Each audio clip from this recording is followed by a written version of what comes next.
Hello बच्चों, कैसे हो। तो आज हम पढ़ने वाले हैं ग्राफिकल मेथड। लास्ट टाइम भी हम लोगों ने ग्राफिकल मेथड से इक्वेशन वन और सेकंड का प्रूफ देखा था। आज हम देखेंगे थर्ड इक्वेशन का प्रूफ। तो लास्ट टाइम मैंने क्या पढ़ाया था वो मैं आपको दिखाता हूं। हम लोग ने देखा था कि हमारे पास ये एक ग्राफ है। इस वाले एक्सिस पे हम लोग ने टाइम लिया था और इस पे हमने वेलोसिटी ली थी।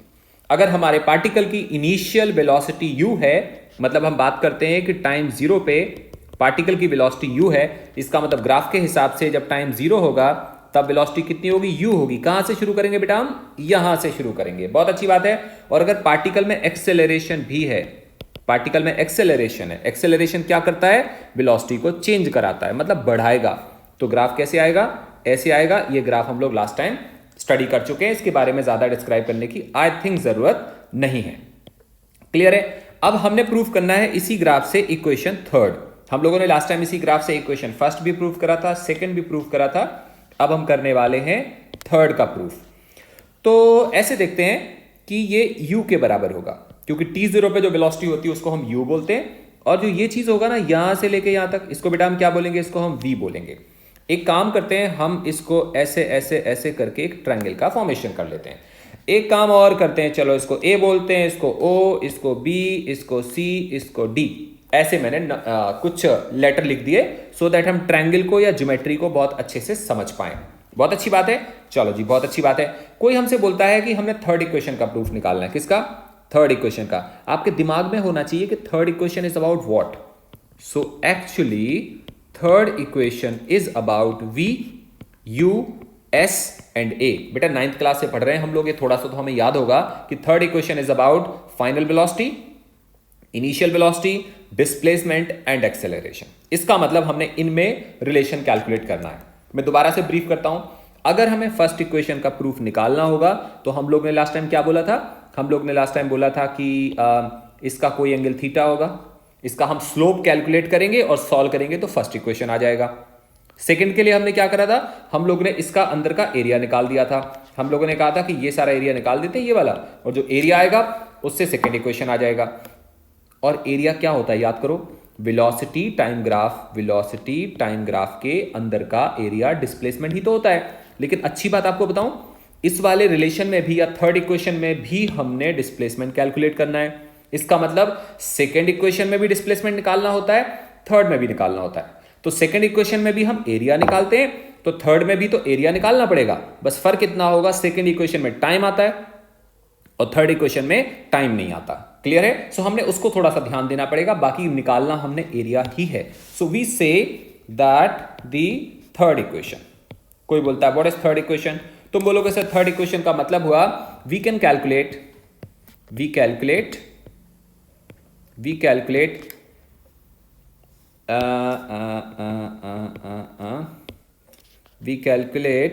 Area under graph. ओके बच्चा, समझ आ रहा है, we calculate area under graph. बेटा एरिया, ये कौन सी ज्योमेट्री बन रही है, ये ट्रेपेजियम बन रहा है। तुम बोलोगे सर बहुत आसान है यार, एरिया का मतलब हुआ हाफ इंटू, याद करो, सम ऑफ पैरेलल साइड्स। कौन सी पैरेलल साइड, ये साइड और ये साइड कैसी है बेटा, पैरेलल है। सम ऑफ पैरेलल साइड का मतलब हुआ बच्चे OA प्लस क्या लिखेंगे हम, BD। सही है ना। और इंटू दोनों के बीच का डिस्टेंस, इंटू क्या लिखेंगे हम, OB। यहां तक क्लियर हो रहा है। अब एक बात का पता है, ध्यान क्या रखना पड़ेगा, अगर गलती से हमने OB की वैल्यू डाल दी तो वो किसके टर्म्स में आएगी, टाइम के टर्म्स में। बट थर्ड इक्वेशन में टाइम नहीं आना चाहिए, तो हम लगाएंगे बहुत खतरनाक वाला दिमाग। और देखो हम दोबारा क्या लिखते हैं, हम लोग बोलेंगे जो एरिया होता है बेटा, एरिया का मतलब क्या हुआ, वेलोसिटी टाइम ग्राफ के नीचे का एरिया, डिस्प्लेसमेंट ही तो होता है। इसका मतलब this is what, displacement equal to half times. ध्यान से देखो क्या लिखा है, OA plus BD into OB। तो हम यहां पे क्या लिखेंगे, OA प्लस BD इंटू क्या आ गया, इंटू आया, देखो ध्यान से, इंटू OB। क्लियर है, इंटू OB। बहुत ही बढ़िया। तो अब हमें इसको आगे फॉरवर्ड करना है। आगे फॉरवर्ड करना है तो हम इसको क्या लिख सकते हैं, हम ऐसे भी बोल सकते हैं कि जो एक्सेलरेशन होगा ना, एक्सेलरेशन बेसिकली क्या होगा, एक्सेलरेशन होगा slope of velocity versus time graph. Slope किसका होगा, वेलोसिटी वर्सेस टाइम ग्राफ का स्लोप क्या होगा, एक्सेलरेशन। और बेटा ध्यान से देखो, यहां पे स्लोप का मतलब क्या है, अंडरस्टैंड करो। इस वाले ग्राफ में स्लोप का मतलब क्या है? स्लोप का मतलब होता है perpendicular upon base. What is perpendicular? Perpendicular होगा ये, और बेस क्या होगा बेटा? ये। इसका मतलब क्या लिखेंगे हम? इसका मतलब हम लिखेंगे परपेंडिकुलर मतलब सी डी अपॉन ए सी। सही है ना? तो हम यहां पे लिखने वाले हैं स्लोप को सी D upon A C. Clear हो गया? और इसी को हम क्या बोलेंगे? इसी को हम बोलेंगे acceleration, that equal to C D upon A C. Clear हो रहा है? बहुत अच्छी बात है। अच्छा, एक और चीज ध्यान से देखो, जो ए सी है ना, जो ए सी है और जो ओ बी है वो सेम है कि अलग अलग है? वो सेम है। ध्यान रखना, हम लोग क्या चालाकी दिखाने वाले हैं, हम लोग इस टाइम को रिप्लेस करने वाले हैं, क्योंकि थर्ड इक्वेशन में टाइम नहीं आना, सो हमने टाइम हटाना है। तो बेटा ये ओ बी वाला जो डायमेंशन है वो हमने हटाना है किसी तरह से। और दोबारा बोल रहा हूं मैं, ए सी और ओ बी कैसे होंगे? सेम होंगे। तो हम यहां पे क्या लिख रहे होंगे? दोबारा हम लिखेंगे this equal to C D upon O B लिख दिया। ओ बी हमें चाहिए नहीं, क्योंकि ओ बी का मतलब टाइम है, तो हम लिखेंगे यहां O B is equal to C D divided by A. किसी भी डेरिवेशन को करने का सबसे अच्छा तरीका है, उसे रटो मत, उसमें ना रास्ता या पाथ को ढूंढो कि हमने कहां से चल के कहां पहुंचना है। इस वाले इक्वेशन में हमें टाइम नहीं चाहिए, टाइम कौन सी एक्सिस पे है? ओबी एक्सिस पे है। ओबी को हमने क्या करना है? हटाना है किसी भी तरह से। क्लियर हो गया? ये ओबी आ गया। ध्यान से देखो बेटा, यहां पे ओबी है ना, और ये भी ओबी है। क्लियर हो गया? और ये क्या है? सी डी अपॉन ए। अच्छा, सी डी को हम क्या लिख सकते हैं? फिर से देखते हैं हम, सी डी को हम क्या लिख सकते हैं यार? सी डी क्या है? सी डी है ये चीज। सी डी को क्या हम B D minus B C लिखते हैं? देखो, ध्यान से देखो, इसको हम लिख सकते हैं B D minus B C. वो क्या आ जाएगा? सी डी आ जाएगा। तो हम यहां पे लिखते हैं बेटा this equal to B D minus B C divided by acceleration.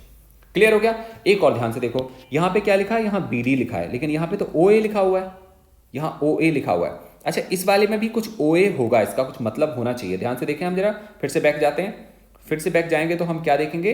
B C हमने किसको लिखा? बी सी हम लोगों ने इसको बोला था ना, ये बी सी है हमारे हिसाब से, और ये क्या है? ओ ए। एक्चुअली ओ ए और बी सी का मतलब अलग अलग है कि सेम है?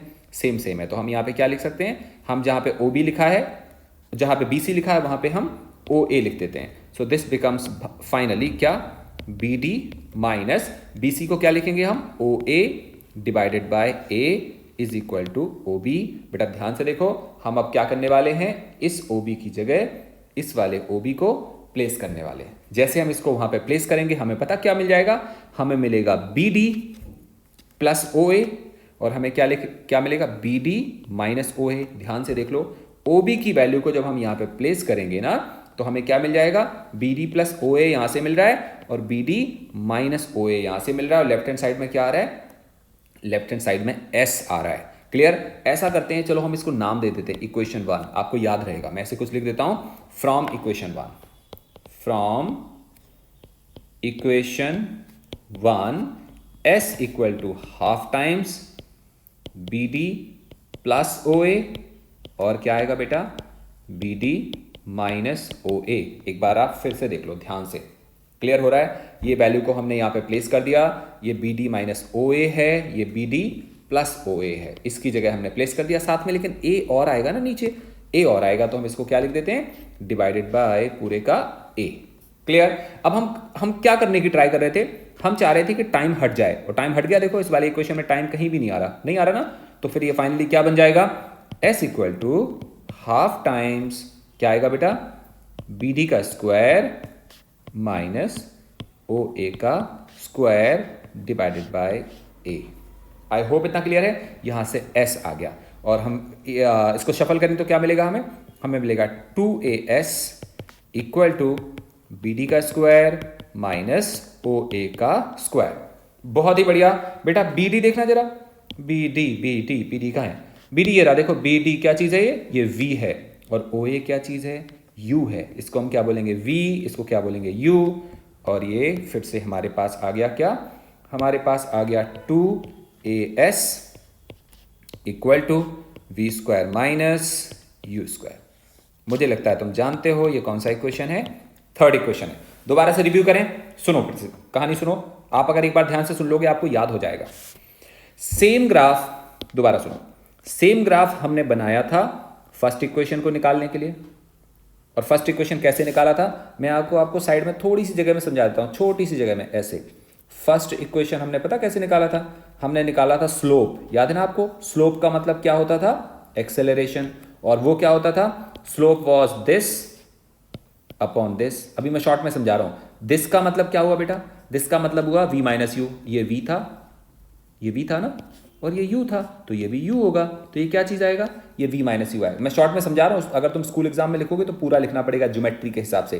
क्या लिखेंगे हम? v minus you divided by, और स्लोप में क्या आता है बेटा? स्लोप में आता है ये दिस, तो दिस अपॉन दिस ना, ये तो लिख दिया, ये लिखना है। ये क्या होगा? ये टाइम होगा ना, क्योंकि ये टाइम एक्सेस है, डिवाइड बाय टाइम। इसको शफल करो, कौन सा इक्वेशन डिराइव हो गया? फर्स्ट खत्म हो गया। आ गया ना समझ में आपको? ये फर्स्ट निकालने के लिए भी हम सेम ग्राफ का यूज करते हैं, लेकिन हम स्लोप निकालते हैं तो फर्स्ट आ जाता है। सेकंड निकालने के लिए हमने क्या करा था?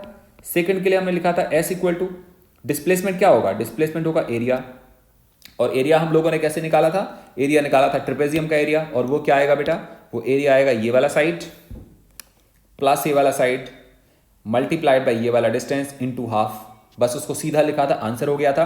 और हमने इसी फॉर्म में लिखना था, इसको इसी फॉर्म में लिखेंगे, और इसको क्या लिख देंगे? टाइम। और इसको क्या लिख देंगे? v। इसको क्या लिख देंगे? u। और सॉल्व करेंगे तो 2-3 लाइन में सॉल्व हो जाएगा, बट स्कूल एग्जाम में लिखोगे तो थोड़ा एलेबरेट करके लिख दोगे। जब हमने थर्ड इक्वेशन निकाला तब भी हमने क्या किया? तब भी हमने एरिया निकाला। लेकिन थर्ड इक्वेशन थोड़ा सा बड़ा, पता क्यों हो गया? क्योंकि थर्ड इक्वेशन में जब हम इस वाले डायमेंशन की बात करते हैं जो हमें चाहिए नहीं है, तो इसे रिप्लेस करने के लिए हमने दोबारा से एक और इक्वेशन लिखना पड़ा, फिर रिप्लेस करा, फिर आंसर आया। देखो क्या करा हमने थर्ड इक्वेशन में? हमने क्या करा? एरिया निकाला, half into O A plus B D multiplied by O B, ये कर दिया हमने। उसके बाद से फिर हमने वैल्यूज कैलकुलेट करी, और हमने देखो कैसे करी आगे। इधर देखो, हमने ये सारी ज्योमेट्री को सॉल्व करा और हमारे पास आंसर कैलकुलेट होके आ गया। So this was third equation. I think आप, अगर आपको प्रॉपर तरीका समझ में आ जाए तो आपको दोबारा से रटने, क्रैम करने और बुक से पढ़ने की जरूरत है नहीं है। तो हमने अभी तक क्या सॉल्व करा? हमने सॉल्व करा फर्स्ट इक्वेशन, हमने सॉल्व करा सेकेंड, हमने सॉल्व करा थर्ड। अब एक और डेरिवेशन आपसे पूछा जाता है, वो पता कौन सा होता है? वो होता है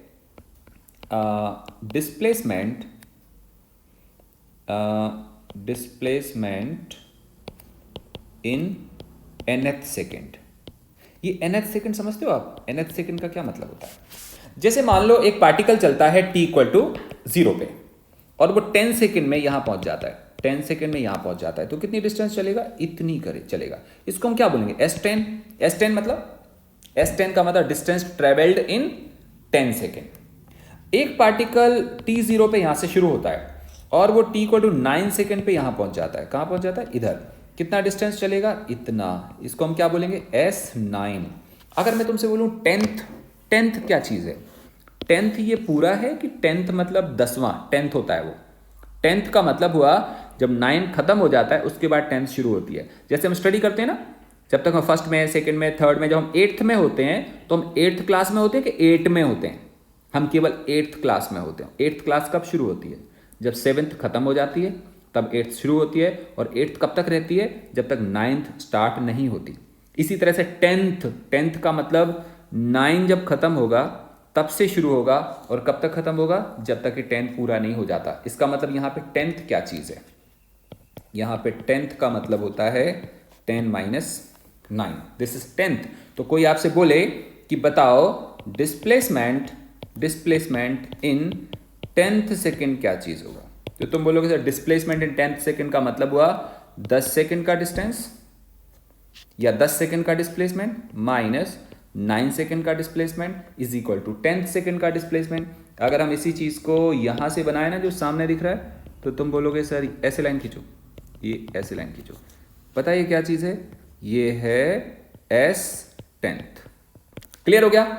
सो ये टोटल क्या चीज है? ये टोटल है 10 सेकेंड का डिस्टेंस S10, ये क्या है? 9 सेकेंड का डिस्टेंस, और ये क्या चीज है? S10th। तो हमने निकाल लिया डिस्प्लेसमेंट इन 10 सेकेंड का मतलब हुआ S10 माइनस S9। लेकिन अगर हमें कैलकुलेट करना हो डिस्प्लेसमेंट इन nth सेकेंड, अब बताओ कैसे करेंगे? अब हम ऐसे करेंगे। अब हम लोग बोलेंगे कि देखो t0 पे हम यहां पे थे, यहां पे थे, ठीक है ना, और हम चले गए, t0 का डायग्राम था और अभी तक हमारा कोई डिस्प्लेसमेंट नहीं था। फिर हम चलते रहे, यहां पहुंच गए। कितने सेकंड में बेटा? n सेकंड में। हमने कितना डिस्प्लेसमेंट ट्रैवल कर लिया? Sn। कोई बोलेगा एस एन बताओ, तुम बोलोगे सर यू एन, जैसे वो टी नहीं होता था, यहाँ पे टी नहीं बोल रहे हम लोग, क्या बोल रहे हैं, एन बोल रहे हैं। टी होता तो हम बोलते U T plus half A T square, N है तो हम क्या बोलेंगे, U N plus half times ए इंटू एन का स्क्वायर।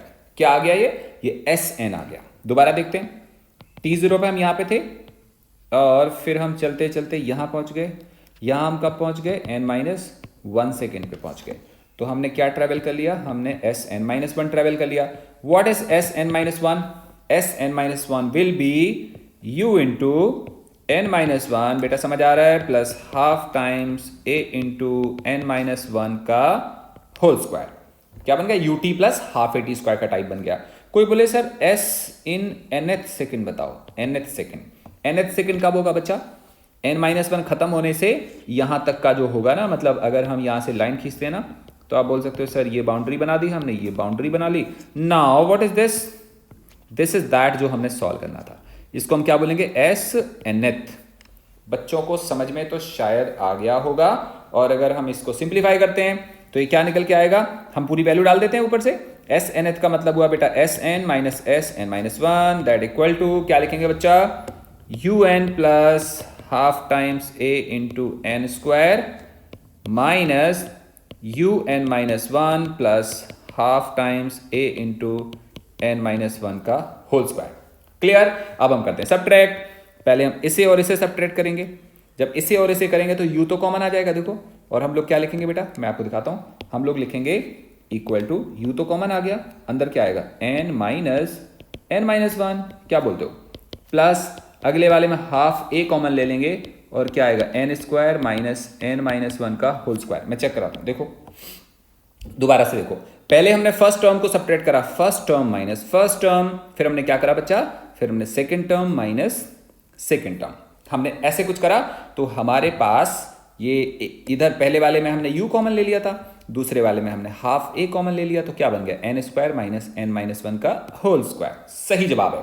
अब सुनो, ये क्या चीज आएगा, n minus n minus one, यहां से वन बचेगा, क्लियर है ना।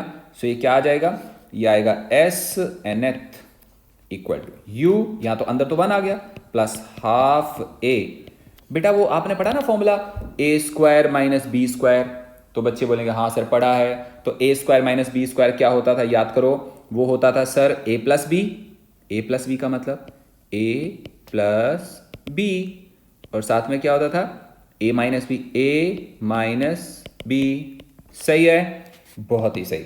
ये आएगा नहीं, ऐसे नहीं, ऐसे u प्लस हाफ a, अंदर क्या बचेगा बेटा, 2n माइनस वन, और बेटा इधर क्या बचेगा, इधर केवल वन बचेगा। इसका मतलब s nth equal to u plus half a into 2n minus one. हमारे पास आ गया रिलेशन। कोई डाउट है, नहीं डाउट है, बच्चे बहुत समझदार है, बच्चों को समझ में आ गया। अब हम करते हैं एक एग्जाम्पल, छोटा सा हम एग्जाम्पल करते हैं कि सपोज करो a body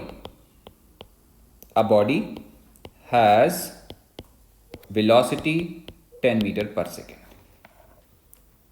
comma, its acceleration is 5 meter per second square.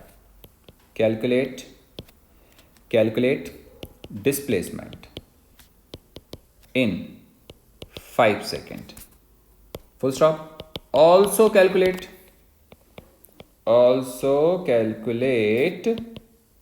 displacement in 5th second. बच्चा समझ आ रहा है, दोनों क्वेश्चन अलग अलग हैं, सेम नहीं समझ लेना बेटा, ये 5 सेकंड में और ये 5th सेकंड में है। तुम पहले कॉमन सेंस लगा के बताओ कौन सा डिस्प्लेसमेंट ज्यादा आएगा, जल्दी बताओ कौन सा ज्यादा आएगा बेटा, ये ज्यादा आएगा, 5 सेकंड में ज्यादा डिस्टेंस चलेगा, 5वें सेकंड में मतलब 5th सेकंड में डिस्प्लेसमेंट कम चलेगा। पक्का क्लियर हो गया, बहुत ही बढ़िया है। तो उस हिसाब से हम लोग क्या करेंगे, उसके हिसाब से अब हम सोल्यूशन देखते हैं। सबसे पहले हम क्या बोलेंगे, डिस्प्लेसमेंट इन 5 सेकेंड, है ना बच्चा, उसको क्या लिखेंगे हम, S5 लिख देते हैं, इक्वल टू होता था ना टी कितना 5 plus half times a T square, T कितना 5, बेटा u कितना है, u दिया है 10 into 5 plus half into 10 into 5 का स्क्वायर। आई थिंक क्लियर है, कितना आएगा 50 प्लस ये कितना आएगा, देखो 2 से अगर हम कट करेंगे तो ये कितना बचेगा 5, और यहाँ से आएगा 25, कितना हो जाएगा 125। क्लियर हो गया। और दिस आंसर इज 175 मीटर। ये कौन सा है, जो डिस्प्लेसमेंट ट्रैवल हुआ कितनी देर में, 5 सेकंड में, S5 खत्म हो गया। अब कोई हमसे बोले displacement in 5th second, obviously ये कम आएगा यार, क्योंकि ये लास्ट 1 सेकंड का डिस्प्लेसमेंट है। किसका, लास्ट 1 सेकंड का, इसलिए कम आएगा। तो हम इसको क्या बोलेंगे, हम लोग इसको बोलेंगे S5 equal to U into 5, नहीं ऐसे नहीं बोलते, फॉर्मूला याद है, फॉर्मूला क्या था बेटा, फॉर्मूला था U plus half A into 2n-1, है ना। और ये U कितना आएगा 10 plus half into 10, half into, गलत हो गया, एक्सेलरेशन कितना दिया था, एक्सेलरेशन दिया था 5, और बेटा ऊपर भी गलत हो गया। हम लोगों ने एक्सेलरेशन किसके हिसाब से सॉल्व कर लिया, look at this, we have solved by ये इसे देखो, हमने किसके हिसाब से सॉल्व कर लिया, हमने 10 के हिसाब से सॉल्व कर लिया, और एक्चुअली एक्सेलरेशन कितना दिया था, 5 दिया था। तो या तो हम न्यूमेरिकल चेंज करते हैं या मैं क्वेश्चन बदल देता हूँ, ज़्यादा अच्छा होगा, चेंज नहीं करना पड़ेगा, वो बाई मिस्टेक हो गया, मैंने A को समझ लिया, अब मैं इसको A10 ही कर देता हूँ, खत्म। क्लियर, अब सही हो गया ना। सो अब ऊपर वाला भी ठीक हो गया। मैंने एक्सेलरेशन क्या ले लिया, acceleration is 10 metre per second square, और बाकी सब सही है। हाँ, सो ये आंसर सही आएगा अगर एक्सेलरेशन कितना होगा, 10 होगा। मेरे दिमाग में 10 रहा। सो यहाँ पे U कितना हो गया बेटा 10, और A कितना ले लिया मैंने 10, और यहाँ पे क्या लिखेंगे 2 मल्टीप्लाइड बाय बेटा टाइम कितना बोला मैंने, टाइम बोला 5th second, so 5 minus 1, now this equal to 10 plus यहाँ पे कितना आएगा 5 मल्टीप्लाइड बाय, क्या लिखेंगे बच्चा हम, यहाँ लिखेंगे हम 9। क्लियर हो गया।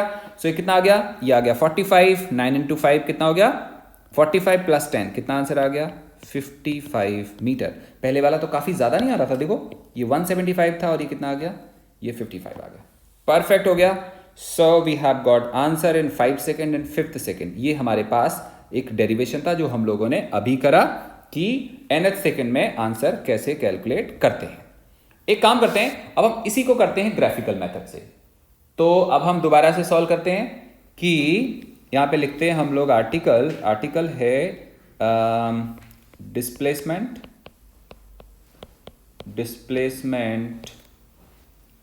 इन nth सेकेंड बाय, क्या लिखेंगे बेटा, बाय ग्राफिकल मेथड। ठीक बात है, थोड़ा सा दिमाग लगाते हैं, सेम काम करना है। अब तो आप समझदार हो गए हो, कैसे करोगे, तुम बोलोगे सर ऐसा करते हैं हम कि हम लोग ना एक वो बनाते हैं, ऐसे बनाते हैं ग्राफ, ऐसे कुछ, ये टाइम है, ये वेलोसिटी है, सेम ग्राफ बनाते हैं जैसे हमने पहले बनाया था, और ग्राफ बनाते हैं ऐसे। ऐसे क्यों बनाया, क्योंकि ये बेटा u होगा, u, और u 0 नहीं है ना, इसको हमने o बोला था, इसको हमने क्या बोला था, a। चलो बहुत अच्छी बात है, हमने निकालना है डिस्प्लेसमेंट कब, nth सेकेंड में। सपोज करो कि ये n है, लेकिन जो डिस्प्लेसमेंट इन nth सेकेंड होता है वो कौन सा वाला होता है, वो n और n-1 के बीच का होता है। So we have to trace one more point called n-1। बच्चों क्लियर हो गया। अच्छा, n-1 पे जो वेलोसिटी होगी वो कितनी होगी बेटा, वो होगी vn-1, क्या बोलते हो, और n सेकेंड पे जो वेलोसिटी होगी बेटा वो कितनी होगी, वो होगी vn, है ना, दोनों सेम तो नहीं होंगी, बहुत अच्छी बात है। अच्छा एक काम करते हैं, हम यहाँ से एक लाइन ड्रॉ कर ही देते हैं, छोड़ो, और हम ऐसे लिखते हैं पॉइंट क्या लिखेंगे, पॉइंट बहुत सारे लिखने पड़ेंगे। इसको हमने लिखा O, इसको लिखा O, इसको A, इसको लिख देते हैं B, इसको C, इसको D, इसको E, इसको F, इसको G। क्या बोलते हो, बहुत ही बढ़िया। तो अगर कोई हमसे बोले कि सर देखो हमने निकालना है displacement in nth second, equal to क्या आएगा, इक्वल टू आएगा displacement in n second minus displacement in, क्या लिखेंगे बच्चा, n-1 सेकेंड। बेटा जी n सेकेंड का डिस्प्लेसमेंट कौन सा होगा, सोचो आप जरा, सोच के देखो, n सेकेंड का डिस्प्लेसमेंट होगा ये पूरा एरिया, मानते हो, ये पूरा एरिया, याद है ना, भूल मत जाना, ध्यान रखना। डिस्प्लेसमेंट क्या होता है, वेलोसिटी टाइम ग्राफ के नीचे का एरिया। क्या होता है, वेलोसिटी टाइम ग्राफ के नीचे का एरिया। तो हमने सबसे पहले क्या निकाला, डिस्प्लेसमेंट निकाला हमने n सेकेंड में, फिर हमने डिस्प्लेसमेंट कितने में निकाला, n-1 सेकेंड में। n सेकेंड का एरिया कौन सा आएगा, पूरा, और n-1 सेकंड का एरिया कौन सा आएगा बेटा, वो ये वाला आएगा, पता ये वाला ये आ गया।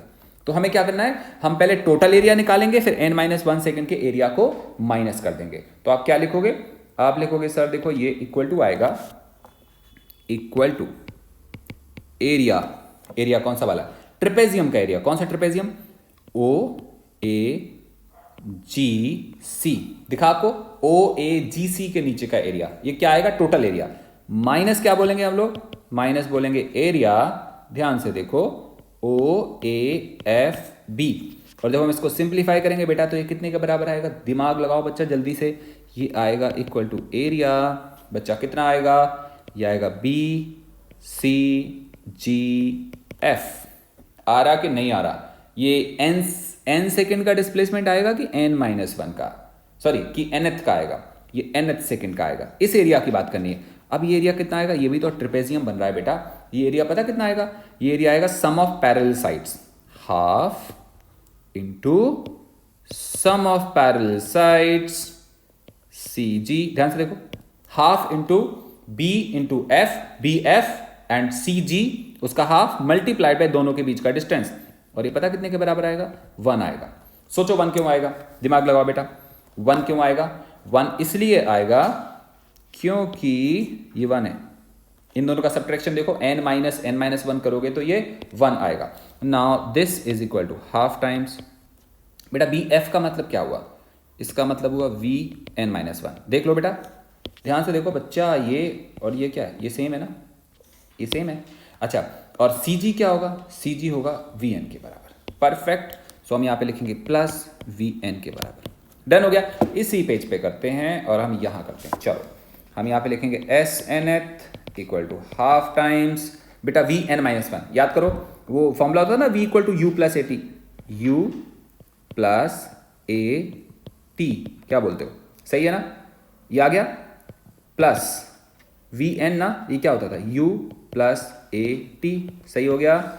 इनको कर देते हैं एक साथ बंद, is equal to half times, अंदर आएगा 2U, ध्यान से देखो बच्चे, प्लस A कॉमन ले लेंगे, A कॉमन लेंगे तो अंदर कितना आएगा, 2n-1, हाफ को अंदर ले जाते हैं तो क्या आएगा बेटा, U plus half A into 2n-1। अगर आप ढंग से करके आओगे, अगर स्कूल एग्जाम होगा तो आपको 100% मार्क्स मिलेंगे, अगर कॉम्पिटिटिव एग्जाम होगा तो आपको ये फॉर्मूला और इसका एप्लीकेशन, इसका कंसेप्ट, इसका सब कुछ याद रखना पड़ेगा। याद क्या, पूरा आपको मेथड याद होना चाहिए कि कैसे कैसे क्या क्या हो रहा है, तो आप आंसर कैलकुलेट कर पाएंगे। अब सुनो, ये फॉर्मूला हमने पहले अभी किस मेथड से निकाला था, अभी निकाला था एनालिटिकल मेथड से। ये किस मेथड से निकाला है, ग्राफिकल मेथड से। Formula same, application same, numerical same आएंगे, सब कुछ सेम होगा, लेकिन अगर कोई आपसे डेरिवेशन पूछे तो हर केस का डेरिवेशन सेम आएगा कि अलग आएगा, बेटा हर केस का डेरिवेशन अलग अलग आएगा। क्लियर है, ध्यान रखो। अभी तक मैंने आपको कैलकुलस नहीं पढ़ाया, नेक्स्ट लेक्चर से हम कैलकुलस शुरू करेंगे, तब हम लोग कैलकुलस मेथड से पढ़ेंगे। आप बुक उठा के देखोगे ना तो उसमें मिक्स लिखा होगा, कैलकुलस मेथड होगा, वो इंटीग्रेशन से साइन बना होगा, देखो ऐसे उल्टा सा बना होगा, ऐसे ये ऐसे बना होगा। घबराने की जरूरत नहीं है, घबराहट दूर हो जाएगी। अभी आपने इस पर ध्यान बिल्कुल नहीं देना, कहीं कहीं ऐसे लिखा होगा d/dt ऑफ, पता नहीं क्या क्या लिखा होगा, ये सब बिल्कुल टेंशन नहीं लेना, हम सब पढ़ेंगे। परफेक्ट हो गया। ये क्या था बेटा, ये था nth सेकेंड का डिस्प्लेसमेंट। एक और काम करते हैं हम छोटा सा, और वो काम करते हैं हम कि अभी मैंने आपको बताए थे ग्राफ, जिसमें मैंने आपको बताया था ऐसे, मैंने आपको बताया था ऐसे, ये ग्राफ है बेटा। ये किसमें ग्राफ है, ये है डिस्प्लेसमेंट वर्सेस टाइम में ग्राफ है। अच्छा, इसका जो थीटा होता है ना, स्लोप, ये क्या होता है, याद करो आप, ये स्लोप क्या होता है बेटा, स्लोप होता है वेलोसिटी। तो क्या हम ये वाली लाइन याद रख सकते हैं, पहला पॉइंट हम याद रखेंगे क्या, slope of displacement time graph is velocity, याद रहेगा, बहुत अच्छी बात है। अगला वाला हमने पढ़ा था बेटा वेलोसिटी वर्सेस टाइम, याद आया आपको, वेलोसिटी वर्सेस टाइम। लेट से उसका भी ग्राफ ऐसे ही आता है, मैं ग्राफ अलग नहीं बना रहा, सेम बना रहा हूं, और ये थीटा होता था। याद करो इसका स्लोप क्या होता था, इसका स्लोप ये है बेटा वेलोसिटी वर्सेस टाइम ग्राफ। इसका स्लोप क्या होता था? इसका स्लोप होता था एक्सेलरेशन। मैंने प्रीवियस लेक्चर में समझाया, इसलिए मैं ज़्यादा आपको क्लियर नहीं कर रहा। एक और बात, इसका एरिया क्या होता था? इसका एरिया होता था डिस्प्लेसमेंट। याद रहेगा, डिस्प्लेसमेंट टाइम ग्राफ का एरिया कुछ नहीं होता, मतलब जो भी होता है, लेकिन इससे जो जनरेट होता है वो कोई फिजिकल क्वांटिटी नहीं होती है। डिस्प्लेसमेंट टाइम ग्राफ का जो एरिया होता है वो कोई भी फिजिकल क्वांटिटी नहीं होती है, इसलिए इसको डिफाइन नहीं करना। डिस्प्लेसमेंट टाइम ग्राफ में केवल स्लोप डिफाइन करना है, ओनली स्लोप डिफाइन करना है, और वो वेलोसिटी होता है। लेकिन वेलोसिटी टाइम ग्राफ में हमने स्लोप भी डिफाइन करना है और कई बार एरिया भी डिफाइन करना है। स्लोप कब डिफाइन करोगे? जब कोई तुमसे एक्सेलरेशन पूछेगा। क्या पूछेगा बेटा? एक्सेलरेशन। और एरिया कब डिफाइन करोगे? एरिया तब डिफाइन करोगे जब कोई तुमसे क्या पूछेगा? कोई तुमसे पूछेगा कि कितना डिस्प्लेसमेंट हुआ। एक चीज हम लोग अभी तक नहीं पढ़े, वो क्या चीज है? We have not studied till time, and that is the acceleration versus time. हमने एक्सेलरेशन वर्सेस टाइम में अभी तक नहीं पढ़ा है, तो हम पढ़ लेते हैं, है ना? तो एक काम करता हूं, मैं आपको ऐसे दिखाता हूं, ऐसे। ये क्लियर हो गया? सपोज करते हैं at t equal to 0 velocity equal to u। कितनी वेलोसिटी है? वेलोसिटी है u। At time t suppose करो वेलोसिटी इज v। आपको समझ आ रहा है बेटा? t0 पे वेलोसिटी कितनी है? t0 पे वेलोसिटी है u, और t टाइम पे कितनी वेलोसिटी है? t टाइम पे वेलोसिटी है v के बराबर। पक्का समझ में आ गया? बहुत अच्छी बात है। अच्छा, एक्सेलरेशन होता क्या है? सोचो, एक्सेलरेशन होता है वेलोसिटी अपॉन टाइम। सोच के बताओ, क्या ये वेलोसिटी अपॉन टाइम होता है? नहीं, ये वेलोसिटी अपॉन टाइम नहीं होता है। तो क्या होता है? ये होता है change in velocity upon time. क्या दोनों में फर्क है? यस, दोनों में बहुत बड़ा फर्क है। कैसे फर्क है? तो दूसरा वाला रिलेशन देखो, दूसरे वाले रिलेशन में हम यहाँ पे ए लिखते हैं। अब आप इसको क्या बोलोगे? आप बोलोगे sir acceleration multiplied by time. क्या चीज आएगा? ये आएगा चेंज इन वेलोसिटी। आपको समझ आ रहा है? और आपको अच्छे से एक बात पता होगी, जब हम दो चीजों को मल्टीप्लाई करते हैं ना, तो ये हमेशा एरिया को डिफाइन करता है। जैसे एक रेक्टेंगल बन रहा हो, रेक्टेंगल में हम क्या बोलते हैं? Base into perpendicular. वो क्या चीज आती है बेटा? या one side into second side. वो क्या चीज आता है? वो एरिया आता है। चलो, समझ में नहीं आया तो मैं यहां से समझाता हूं। ग्राफ देखो ध्यान से, ये ग्राफ दिख रहा है आपको? बिल्कुल दिख रहा है। ये क्या होगा? ये टाइम होगा। ये कोई भी टाइम होगा ना, एनी टाइम। और ये क्या चीज होगा? ये एक्सेलरेशन होगा। इस वाले एक्सेस पे एक्सेलरेशन दिख रहा है बेटा, इस वाले एक्सेस पे टाइम दिख रहा है। तो मैं तुमसे बोलूं कि एक काम करो, फाइंड करो। क्या फाइंड करो? फाइंड करो एक्सेलरेशन इनटू टाइम। तुम कहते हो कर लेते हैं सर। एक्सेलरेशन इनटू टाइम का क्या मतलब हुआ? एक्सेलरेशन इनटू टाइम का मतलब हुआ ये इनटू ये। अगर ये इनटू ये करोगे तो ये क्या चीज आएगा बेटा? ये एरिया ही तो आएगा। इसका मतलब फाइंड एक्सेलरेशन इनटू टाइम, तो तुम क्या बोलोगे? इट इज, तुम सॉल्यूशन में सीधी लाइन बोल दोगे। क्या बोलोगे? It is area. क्या है बेटा? It is area. That is acceleration into time was change in velocity, change in velocity। यहां से क्या समझ आया? Acceleration into time was change in velocity, और एक्सेलरेशन इनटू टाइम को क्या बोल रहे हैं हम? एरिया। तो एरिया इक्वल टू क्या लिखेंगे हम? Change in velocity. इससे क्या समझ आया? अंडरस्टैंड करो, इससे हमें समझ में क्या आया? इससे हमें समझ में आया कि एक्सेलरेशन टाइम ग्राफ के अंदर का एरिया क्या बताता है? चेंज इन वेलोसिटी बताता है। आपको क्लियर हो गया? क्या बताता है? चेंज इन वेलोसिटी बताता है। आपको एग्जांपल कराना पड़ेगा, नहीं तो आपको समझ में आएगा नहीं।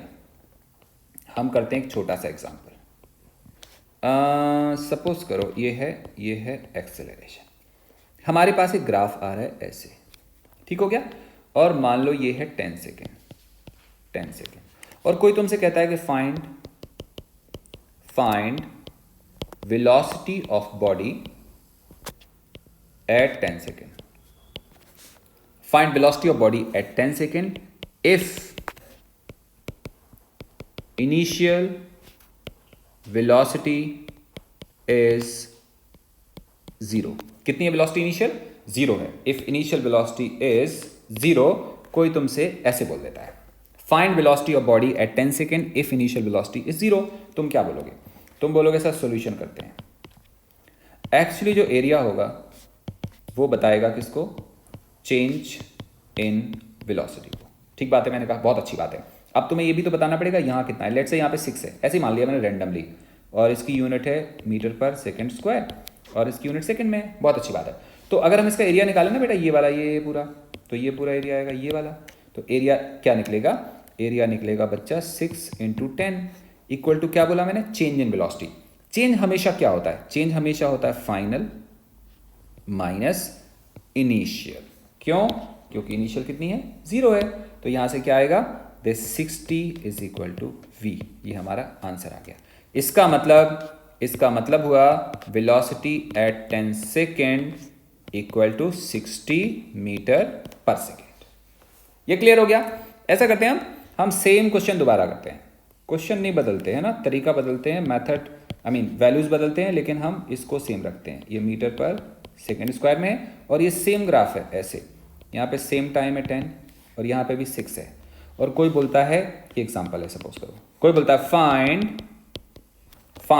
कोई हमसे ऐसे बोलता है find velocity at 10 second if initial velocity is 20 metre per second. क्या अभी स्टार्टिंग में क्या बोला था हमने? इनिशियल वेलोसिटी 0 है, लेकिन यहां पे इनिशियल वेलोसिटी अब की बार कितनी है? 20 मीटर पर सेकेंड। अब कोई बोलता है सर आंसर निकालो, आप बोल रहे हो सोल्यूशन कर लेते हैं। जैसे तुम सोल्यूशन करोगे तो तुम क्या बोलोगे? सोल्यूशन करोगे तो तुम बोलोगे सर एरिया इक्वल टू क्या आएगा? Change in velocity. और वो एरिया कितना आएगा? एरिया आएगा 6 × 10। सही है ना? और चेंज इन वेलोसिटी बेटा क्या होता है? चेंज इन वेलोसिटी होता है final minus initial. I think clear हो रहा है? 60 equal to v minus 20। So what is v? v is 80 metre per second. क्या आंसर सेम आ रहा है? आंसर सेम नहीं आ रहा। लेकिन एक बात सोचो, अगर इसका फॉर्मूला चेंज इन वेलोसिटी, अगर इसका formula area equal to change in velocity ना होता, एरिया इक्वल टू वेलोसिटी होता, तब तो हर बार वेलोसिटी की वैल्यू कैसी आती? सेम आती, क्योंकि हर बार एरिया तो सेम आ रहा है, एरिया सेम आ रहा है, लेकिन हर बार फाइनल वेलोसिटी सेम आ रही है कि डिफरेंट आ रही है? बेटा वो सेम आ रही है। क्लियर हुआ? मतलब फाइनल वेलोसिटी सॉरी हर बार क्या आ रही है? अलग अलग आ रही है। इसलिए अलग आ रही है क्योंकि ये चेंज को बताता है, और चेंज इस बात पे भी डिपेंड करता है कि इनिशियल वैल्यू कुछ है या कुछ नहीं है। आई थिंक आपको बात समझ में आ गई होगी। So it was about the acceleration versus time.